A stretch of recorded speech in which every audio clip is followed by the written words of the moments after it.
Hello student, आज हम कक्षा 10 विज्ञान के पाठ संख्या 8 के बारे में बात करेंगे, जिसका नाम है कार्बन एवं उसके यौगिक। ठीक है, तो सबसे पहले जैसे अपन 9th क्लास में आपने पढ़ा है, भाई कुछ तत्वों के बारे में आपको जानकारी होगी। उन्हीं एक तत्वों में से कार्बन जो है ये एक तत्व है। अब इसको पढ़ने का कारण, तो प्रकृति में सबसे ज्यादा, प्रकृति के अंदर सबसे ज्यादा जो यौगिक पाए जाते हैं केवल और केवल कार्बन के पाए जाते हैं, असंख्य मात्रा में पाए जाते हैं। ठीक है, तो इसके लिए अपन को क्या है कि 10वीं क्लास में इसका एक अलग से पर्सनल पूरा अपन इसका एक चैप्टर पढ़ेंगे। अब सबसे पहले बात करते हैं कि भाई इसके इंट्रोडक्शन से स्टार्ट करते हैं। देखो, सबसे पहले एक वैज्ञानिक थे जिनका नाम था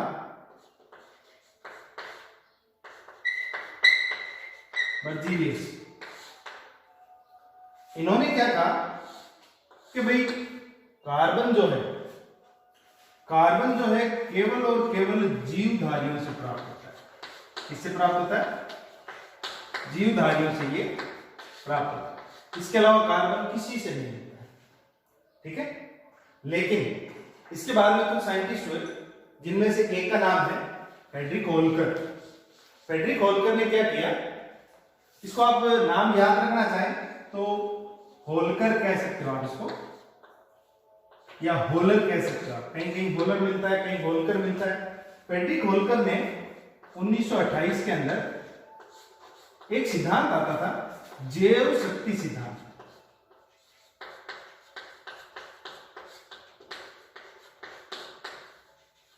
इस जैव शक्ति सिद्धांत का खंडन करते हुए फ्रेडरिक होलकर ने क्या किया, अकार्बनिक पदार्थ जिसमें उसने दो पदार्थ लिए थे। एक पदार्थ उसने लिया था अमोनियम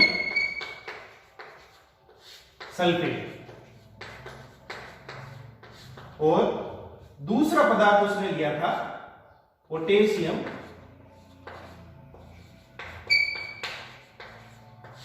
साइनेट। इन दोनों अकार्बनिक पदार्थों को उसने मिलाकर क्या किया कि भाई प्रयोगशाला के अंदर अकार्बनिक पदार्थ थे। पहले बर्जीलियस ने कहा कि भाई जीवधारियों से यानी प्रकृति से प्राप्त हो रहा है, लेकिन होलर ने क्या किया, अमोनियम सल्फेट व पोटेशियम साइनेट को एक साथ मिलाकर उसने गर्म किया। गर्म करके एक पदार्थ बनाया, कार्बनिक पदार्थ बनाया। उस कार्बनिक पदार्थ का नाम था यूरिया। ठीक है, आपके परीक्षा की दृष्टि से यहां से 1 नंबर का एक प्रश्न निकलता है कि भाई ऐसा कौन सा पदार्थ है जो सर्वप्रथम कार्बनिक पदार्थ जो प्रयोगशाला के अंदर बनाया गया। तो ये 1 नंबर का प्रश्न है, कौन सा? यूरिया बनाया गया। किसने बनाया था? होलर ने बनाया था। कब बनाया था? 1928 में। अब इसके बारे में अपन इसकी अभिक्रिया को देखते हैं। इसने दो पदार्थ लिए थे, अमोनियम सल्फेट और पोटेशियम साइनेट। इन दोनों पदार्थों को इसने एक साथ मिलाकर क्या किया, गर्म किया। गर्म करने के बाद में यूरिया की जो प्राप्ति हुई, उसके लिए अपन समीकरण देखते हैं। तो सबसे पहले बात अपन कर रहे हैं अमोनियम सल्फेट के बारे में। तो देखो, अमोनियम सल्फेट प्लस किसको मिलाया था उसने? भाई पोटेशियम साइनेट को मिलाया था उसने। ठीक है, इन दोनों को जब मिलाकर उसने गर्म किया, गर्म करने के बाद में सबसे पहले प्राप्त हुआ था अमोनियम साइनेट और पोटेशियम सल्फेट। ठीक है, इस अमोनियम साइनेट को इसने आगे और गर्म किया। और गर्म करने के पश्चात यहां पे अपन को जो पदार्थ प्राप्त हुआ, उस पदार्थ का नाम उसने कहा कि ये ऐसा यौगिक है जो एक कार्बनिक यौगिक है और प्रयोगशाला के अंदर बनाया गया है। इसका नाम क्या रखा गया था? यूरिया। तो आपकी परीक्षा की दृष्टि से एक तो इसका आप सूत्र याद रख सकते हैं, भाई यूरिया का सामान्य सूत्र क्या होता है, तो इसको आप याद रखें। दूसरी बात, भाई कार्बनिक यौगिक जो प्रयोगशाला के अंदर बनाया गया, उस कार्बनिक यौगिक का नाम क्या था? ये 1 नंबर का यहां से प्रश्न आपके निकलता है। चलो, ये तो रही बात इसके। अब बात करते हैं अपन कि भाई कार्बन है कि सर आपने कहा कि स्टार्टिंग में कि भाई कार्बन है, इसके सबसे ज्यादा यौगिक पाए जाते हैं, इसके सबसे ज्यादा यौगिक क्यों पाए जाते हैं, तो उसके बारे में बात करें। तो इसके कार्बन के अंदर कुछ ऐसे गुण होंगे, उन गुणों के कारण ही क्या हो रहा है, तो कार्बन के यौगिक बन रहे हैं इतने सारे। तो उन गुणों को अपन स्टेप बाय स्टेप एक एक करके सारा समझने की कोशिश करते हैं। तो सब बात करते हैं अपन कार्बन के ऐसे क्या गुण हैं जिसके कारण प्रकृति में इसके इतने सारे यौगिक पाए जाते हैं। तो देखें, सबसे पहले भाई सामान्य जानकारी से अपन स्टार्ट करेंगे।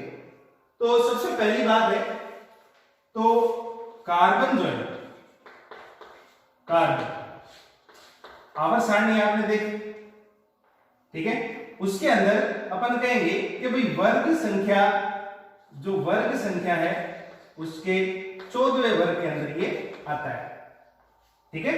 ब्लॉक कौन सा हो गया, कौन सा ब्लॉक है, तो ब्लॉक है इसका पी ब्लॉक। पी ब्लॉक के अंदर ये अवस्थित है, वर्ग संख्या 14 के अंदर। उसके बाद में बात करते हैं भाई इसका परमाणु क्रमांक।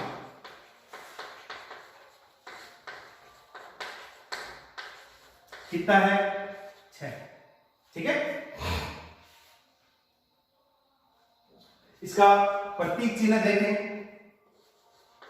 किस प्रतीक से इसको दर्शाते हैं, तो प्रतीक चिन्ह अपन बात करें कौन सा है, पढ़ाया अपन ने, प्रतीक चिन्ह इसका सी रखा जाता है, ठीक है। परमाणु क्रमांक कहां है, पहले कार्बन है, वर्ग संख्या 14 का, पी ब्लॉक के अंदर ही पाया जाता है।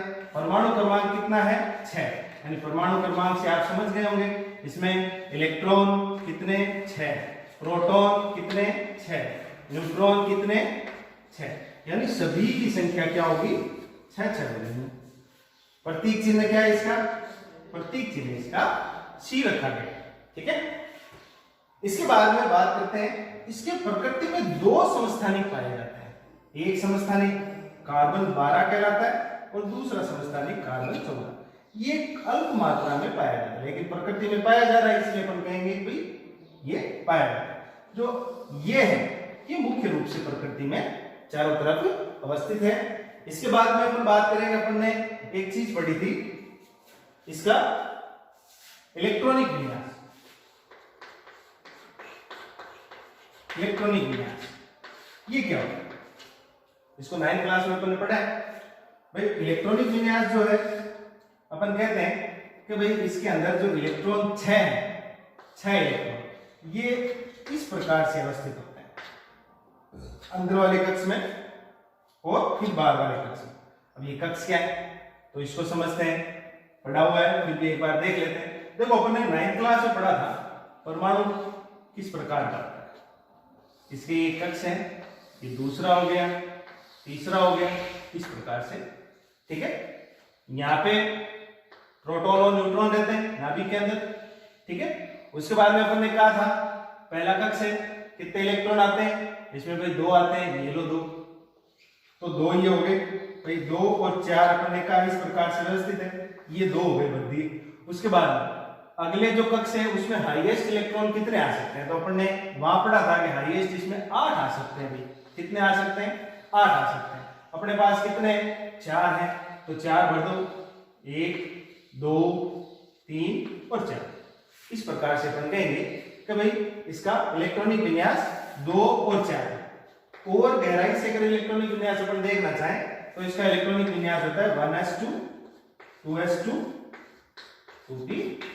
ये थोड़ा बड़ा लेवल का बात है, अगली क्लास में 11th क्लास में आप पढ़ोगे विस्तार से, आप इसको याद रखें, ठीक है।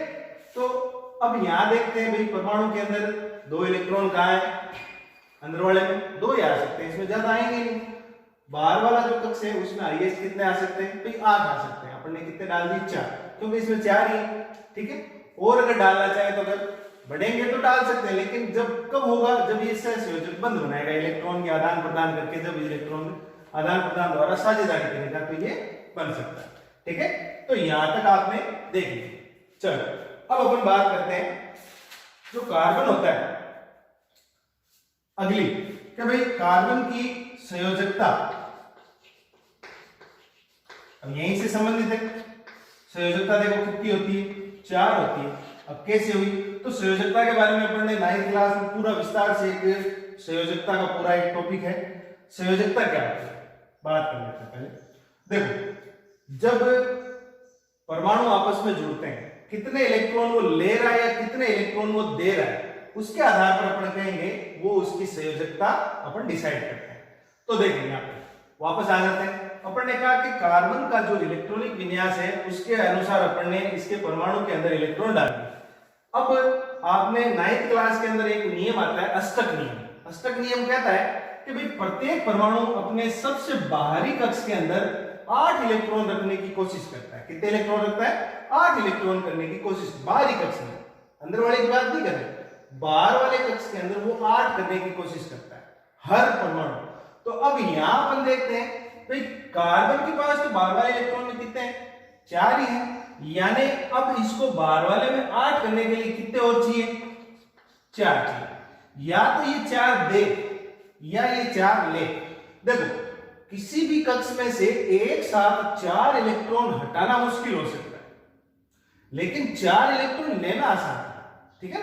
तो कार्बन जो है सदैव क्या करता है कि भाई 4 इलेक्ट्रॉन लेकर दूसरे परमाणु से साझा करता है और उसको अपने 4 इलेक्ट्रॉन देता है और उसके 4 इलेक्ट्रॉन सहसंयोजक बंध द्वारा आपस में जुड़ता है। इस प्रकार वो अपना अष्टक पूरा करता है। इसलिए अपन कहते हैं कि भाई कार्बन की संयोजकता कितनी हो गई?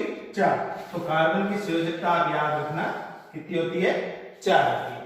अब बात करते हैं भाई कार्बन की संयोजकता 4 होगी, क्या ये एक साथ 4 से जुड़ेगा या अलग अलग तरह से जुड़ेगा?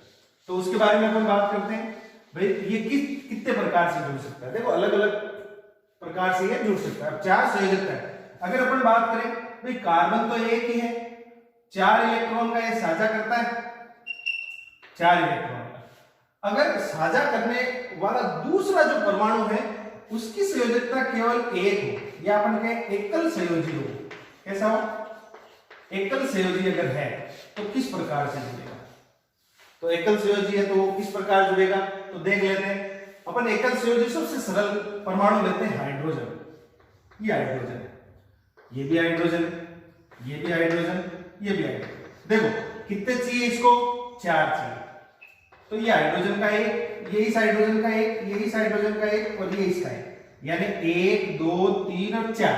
अब ये इसमें यहां से सहसंयोजक बंध बनाएगा, यानी हाइड्रोजन को तो 2 चाहिए भाई पूरा करने के लिए, इसको 2 चाहिए क्योंकि सबसे छोटा यौगिक है तो इसके बाहरी कक्ष में अपने समकक्ष जो उत्कृष्ट गैस है वैसा करने के लिए इसको 2 चाहिए। तो ये क्या करता है? इसके साथ इलेक्ट्रॉन का ये साझा करता है। यहाँ पे ये इलेक्ट्रॉन का साझा इधर करता है, ये हाइड्रोजन यहाँ से, ये हाइड्रोजन, यानी यहाँ पर हाइड्रोजन तो क्या हो गया? स्थायी हो गया, इसने अपना स्थायित्व प्राप्त कर लिया। लेकिन अब कार्बन को चाहिए तो कार्बन क्या करता है?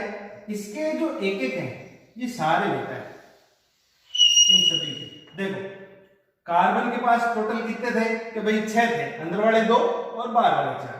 एक इस हाइड्रोजन का लिया, कितने हो गए? 7। यहां लिया 8, यहां लिया 9 और यहां लिया 10। यानी जब किसी एकल संयोजी परमाणु से ये जुड़ेगा तो किस प्रकार जुड़ेगा भाई? तो आप ध्यान रखना इस प्रकार से ये जुड़ेगा, चारों तरफ एक एक जुड़ जाएंगे क्योंकि संयोजकता कार्बन की कितनी है?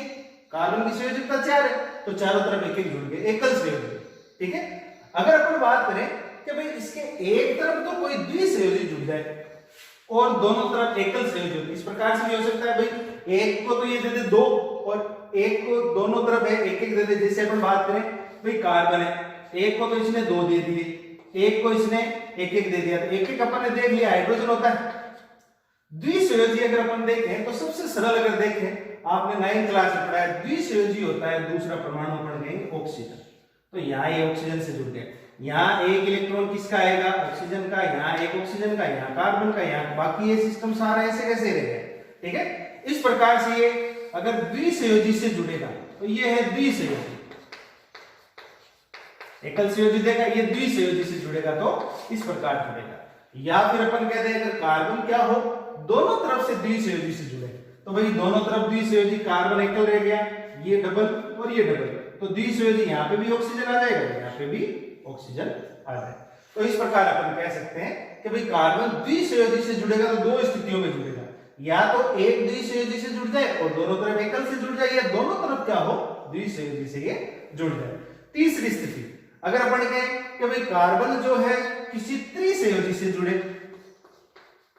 त्रिसंयोजी, भाई कार्बन त्रिसंयोजी से जुड़ेगा, तो त्रिसंयोजी का आपको उदाहरण याद रखना है। साधारण सा उदाहरण है, नाइट्रोजन जो होता है वो उसकी संयोजकता 3 होती है।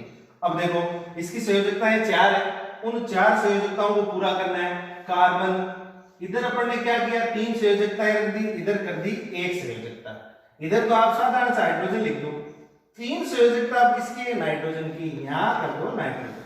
तो इस प्रकार अपन देख सकते हैं त्रिसंयोजी ये किस प्रकार जुड़ता है। तो कार्बन के गुणों के अंदर अपन देख रहे हैं कार्बन की संयोजकता जो होती है वो कितनी होती है, 4। आपको याद रखनी है, कंफर्म, ये फिक्स फैक्ट याद रखना है, क्योंकि इसका सीधा सवाल ये पूछा जाता है कि कार्बन की संयोजकता कितनी है। कार्बन की संयोजकता होती है 4, ठीक है। जुड़ेगा कैसे, एकल संयोजी से जुड़ेगा तो एकल संयोजी चारों तरफ जुड़ेगा, किसी द्विसंयोजी से एक तरफ जुड़ेगा तो 2 हो गए, बाकी दोनों तरफ एकल। अगर दोनों तरफ द्विसंयोजी जुड़ रहे हैं तो इधर भी द्विसंयोजी, इधर भी द्विसंयोजी। एक तरफ 3 संयोजी वाले जोड़ रहे हैं तो एक तरफ त्रिसंयोजी और एक तरफ एकल संयोजी आप जोड़ के इसको बना सकते हैं, ठीक है। उसके बाद में बात करते हैं कार्बन की ज्यामिति क्या है, ठीक है। तो कार्बन की ज्यामिति जो होती है वो अपन कहेंगे कि भाई समचतुष्फलकीय होती है। किस प्रकार की होती है, समचतुष्फलकीय। कार्बन की ज्यामिति अगर देखी जाए तो किस प्रकार की होती है,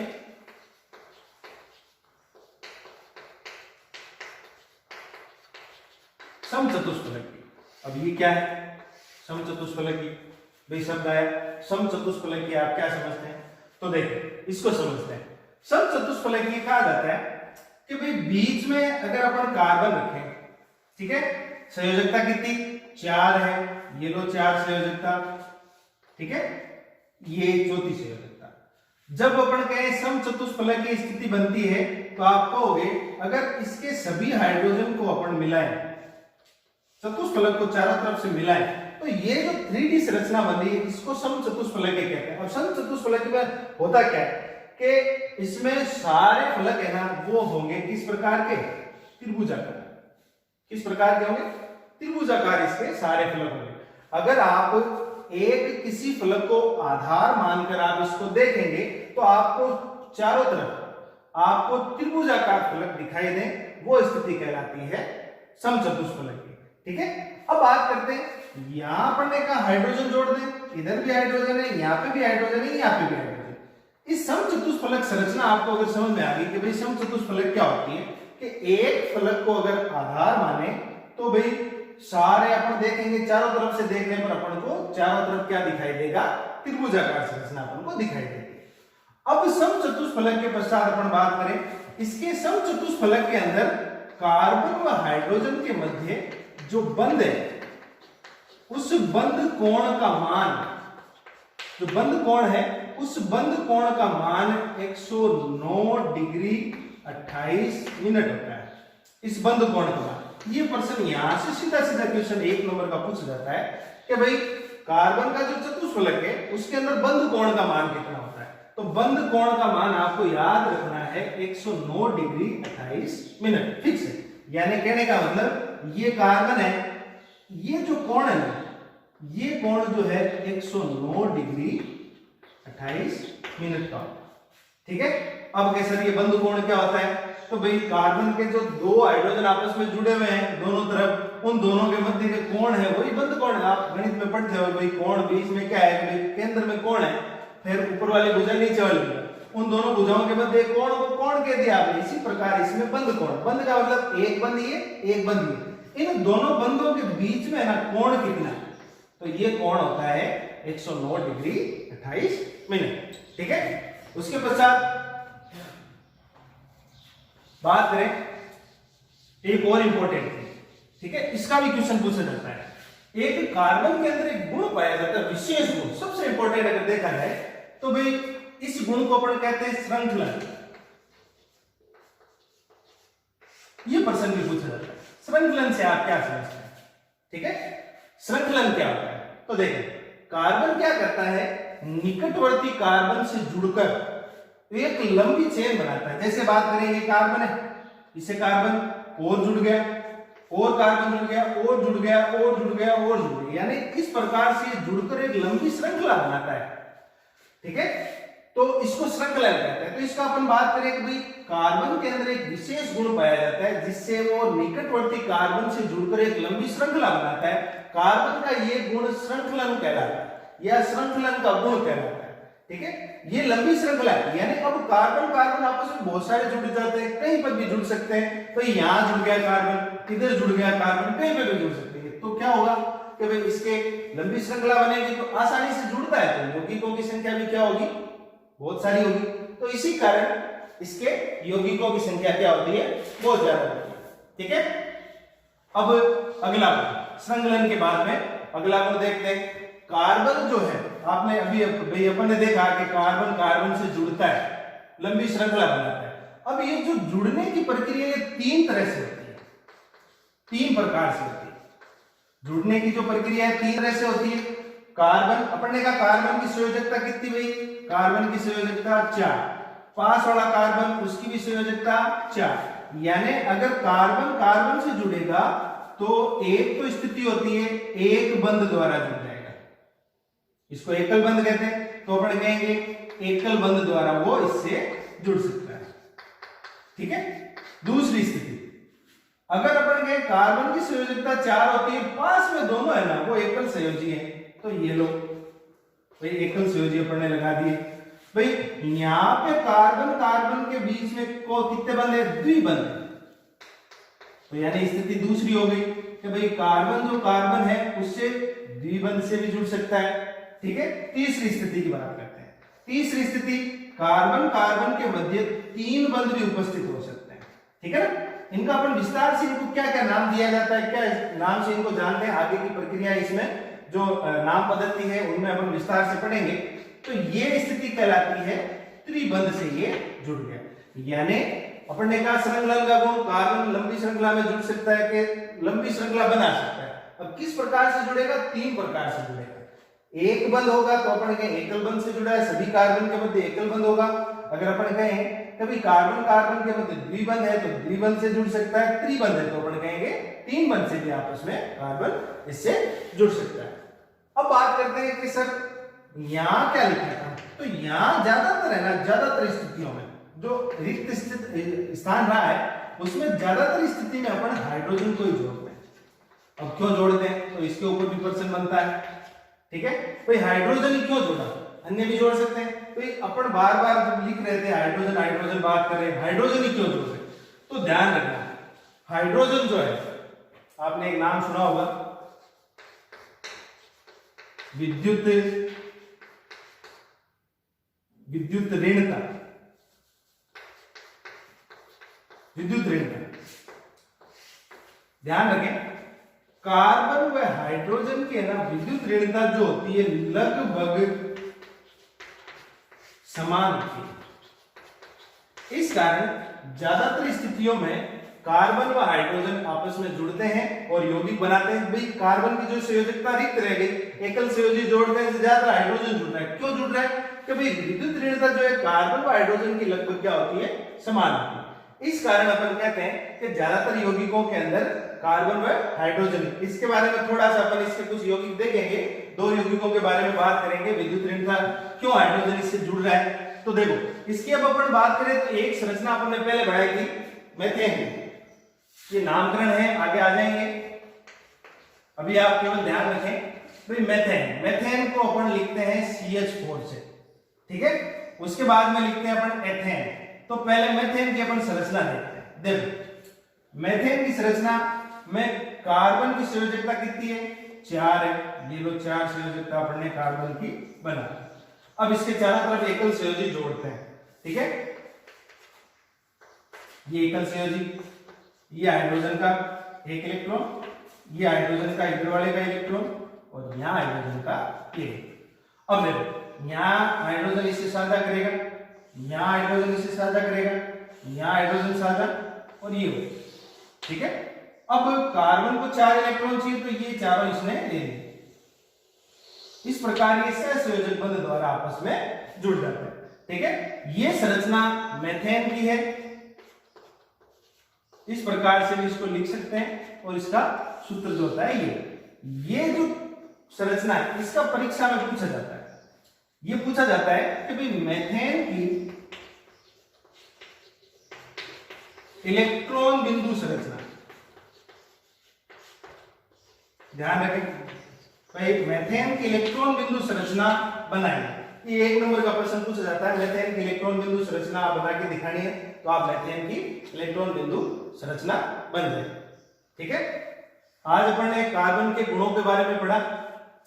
ये कार्बन के गुण हैं, इनकी पीडीएफ आपको कल मिल जाएगी। ठीक है, बाकी आप इसको देख लें और इसके बाद में जो आज ये पढ़ा है अपन ने, ये एज इट इज आपको मिलेगा उस पीडीएफ में। आप एक बार उसका रिवाइज करें, सारा कंसेप्ट क्लियर हो जाएगा। ये बेसिक चीजें भाई गुण है, इसमें ज्यादा कोई लंबी चौड़ी बात नहीं, ये 8 10 9 गुण हैं। इन गुणों को आप याद रखें, आपका कंसेप्ट पूरा क्लियर है। इसके बाद में अपन आगे चलेंगे कि भाई कार्बन और हाइड्रोजन जुड़ रहे हैं, तो कार्बन हाइड्रोजन जुड़ने पर क्या बनता है, उसके बारे में अपन अगली क्लास के अंदर बात करेंगे।